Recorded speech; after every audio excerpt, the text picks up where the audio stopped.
minutes to do this, and the title of her speech is Evolve. Evolve, Monica Oraro.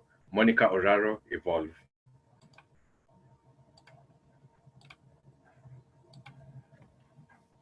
Anne Spencer Lindbergh was a famous author and aviator, wife of the decorated aviator Chris Lindbergh, and known for taking many exploratory flights with him. Today, though, I would like to borrow a quote from her that focuses on communication. Specifically, she said, and I quote, "Good communication is as stimulating as black coffee, and that makes it hard to sleep after that as well." In my younger years, I used to see myself like a supporting actor in a movie, very keen to be seen but not heard. Whenever the spotlight was on me, I felt like the lights were glaring, blinding me, and I needed to reach for the shadows to cower away. My natural communication style, which is supportive, really matched up to that. And I was frequently described as being quiet, reticent, reserved. My first appreciation of other communication styles happened when I joined the cutthroat world of investment banking as my first job. My confidence had grown then, and so when I did an initial assessment, they determined, because of my ability to be personable and build relationships, that I should be assigned as a front office business analyst. In this role, I was dealing with the bank's clients and the traders as well. Often though, I would get feedback such as, "Monica, you're very thorough, you're good at taking on new challenges, but you could be a tad more forceful." Or, "Monica, you have great relationships with our clients, but you must be assertive."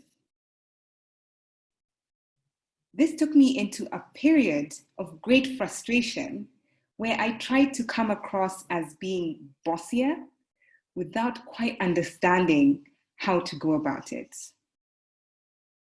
Finally, in a moment of truth, I started to realize that I needed to change and evolve the way in which I interacted with the people that I worked with.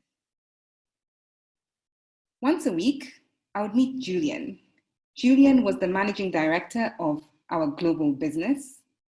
And in our initial meetings, I would ask him about his weekend, Australia, which is where he came from, the beautiful paintings on his wall. And what would come after that was the clanking of his keyboard as he typed at breakneck speed, staring intently at his screens. Eventually, he would look up and say to me, "Monica, can you tell me in 5 minutes or less where we are on our strategic initiatives?" That would really take me aback.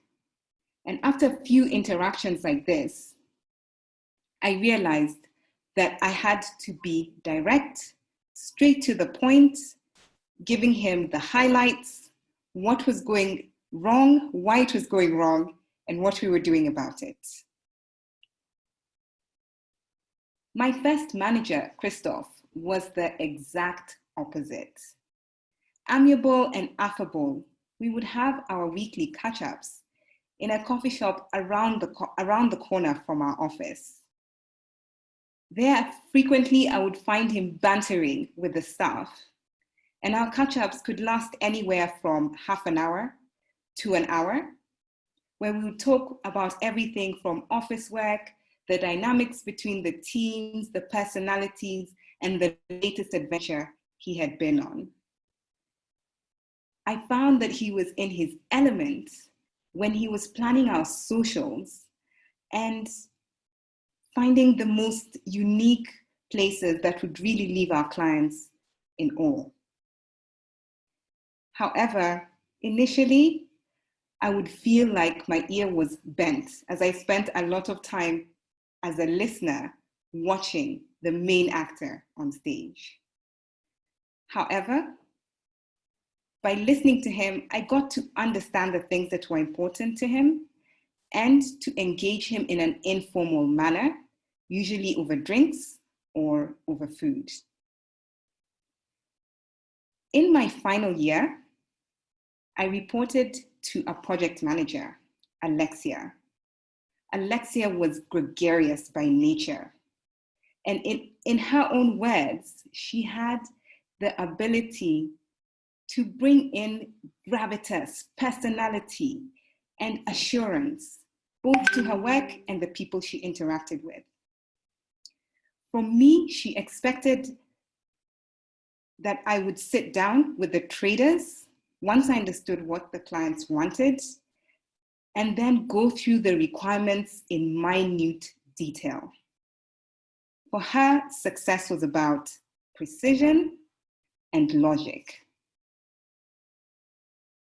This was not natural to me, and I found myself frequently at odds with explaining to her what I was doing and how I was delivering.